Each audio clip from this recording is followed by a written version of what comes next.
Bonjour à tous. Tuer son sosie pour simuler sa propre mort.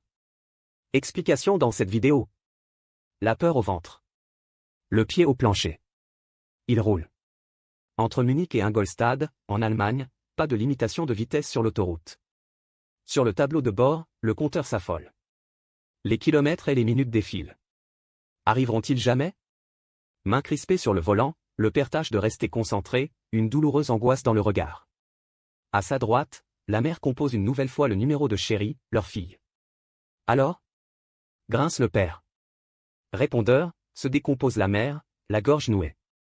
Enfin, le panneau de sortie se découpe dans le pinceau des phares. Ingolstadt.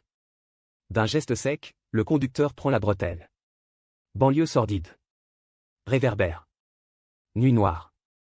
Ce mardi 16 août 2022, le Danube clapote doucement au pied de la cité bavaroise. Tout est calme. Trop calme. Et grand. Trop grand. Le temps de se repérer entre 1000 avenues trop larges, les voilà qui pénètrent en territoire connu. Ce carrefour. Cette rue endormie. Et surtout cette voiture. Là, s'écrie la mère en pointant du doigt un point dans les ténèbres. Rangée contre le trottoir, la Mercedes de Chérie est bien là. Arrête-toi. Le père a tout juste le temps de piler que sa femme bondit à l'extérieur et vient plaquer ses yeux contre les vitres teintées de la berline. Il y a une forme sur la banquette arrière. Un sac, peut-être? Non. Trop gros. C'est un corps allongé sur le flanc. Une femme au visage camouflé sous une cascade de cheveux bruns, reconnaissable entre mille. Chérie? Appelle la mère en tambourinant au carreau. Chérie. Répète le père en cognant comme un sourd. Aucune réaction. La jeune fille dort-elle? Désormais, les deux époux hurlent son prénom. Aux façades de l'avenue, quelques carreaux s'illuminent. Un habitant ouvre sa fenêtre. C'est pas bientôt fini, ce tapage? Tandis que la mère sanglote, le père avise un pot de fleurs sur un rebord de fenêtre, et court s'en emparer. Puis, le levant à bout de bras, il le fracasse sur le pare-brise. C'est là que la police arrive, alertée par des riverains. Trop tard pour sauver le pare-brise, mais à temps pour épargner aux deux parents la vision dévastatrice du cadavre. Car pour la jeune femme couchée sur la banquette, il n'y a malheureusement plus rien à faire. Les 55 coups de couteau ne lui ont laissé aucune chance. Poitrine constellée de plaies béantes, visage mutilé sous sa frange collée de sang, le spectacle est atroce. À son arrivée, la brigade scientifique s'empresse de monter des hautes bâches blanches pour pouvoir la manipuler à l'abri des regards. À quelques mètres, les deux parents, en état de choc, ont bien du mal à répondre aux questions. Conduit à l'écart et perfusé au café, le père requête quelques explications, dans un allemand teinté d'un fort accent oriental. « Vous êtes irakien » lui demande un policier. « Yézidi » corrige-t-il. « Kurde, si vous préférez. »« Votre fille habitait chez vous » ? Elle était revenue depuis quelques semaines, oui. Ce jour-là, explique-t-il en substance, Sharaban, que tout le monde appelle Chérie, a quitté leur appartement de Munich en début d'après-midi, en promettant de rentrer dîner. Mais le soir venu, aucune nouvelle. Son téléphone est éteint.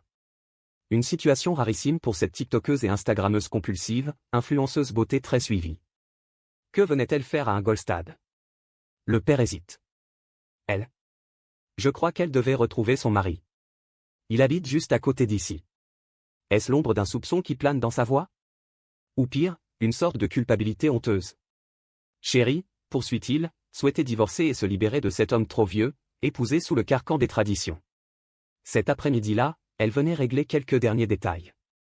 Prendre son courrier, quelques affaires. Toute la famille s'était fait une raison. Mais son mari? Rien n'est moins sûr. Déjà, les enquêteurs échangent un regard entendu.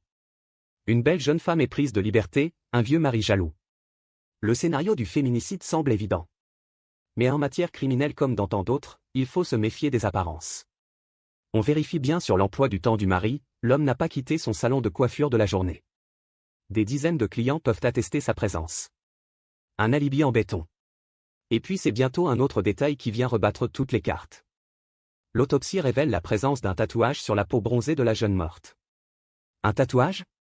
Sharaban? Les deux parents ne comprennent pas. Leur fille était un peu rebelle, d'accord, mais elle n'a jamais rien fait de ce genre. Ils l'auraient vu. Une expertise ADN est demandée. Et c'est l'invraisemblable coup de théâtre.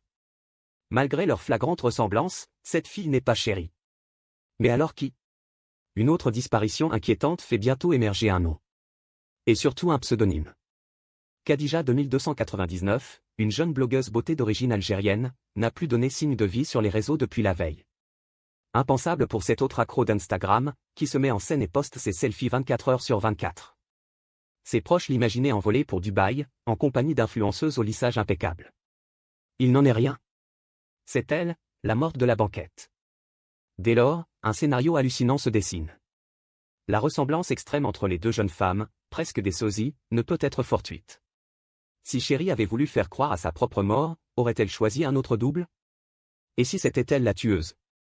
L'examen de l'historique internet de Khadija ne tarde pas à confirmer l'impensable.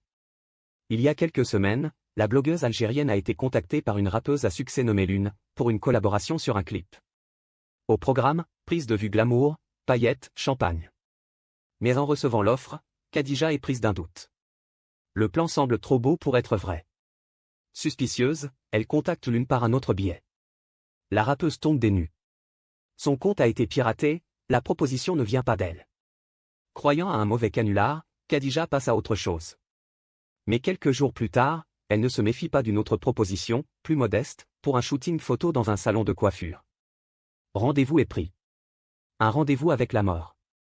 Le scénario semble désormais établi. C'était Sharaban à la manœuvre, qui a attendu sa victime avec une lame bien affûtée. Mais où est-elle passée ensuite? A-t-elle organisé seule le guet-apens? Les enquêteurs dressent la liste de ses amis proches. Et s'arrêtent sur un certain Shekir, barbu, beau gosse, kosovar. Charmant.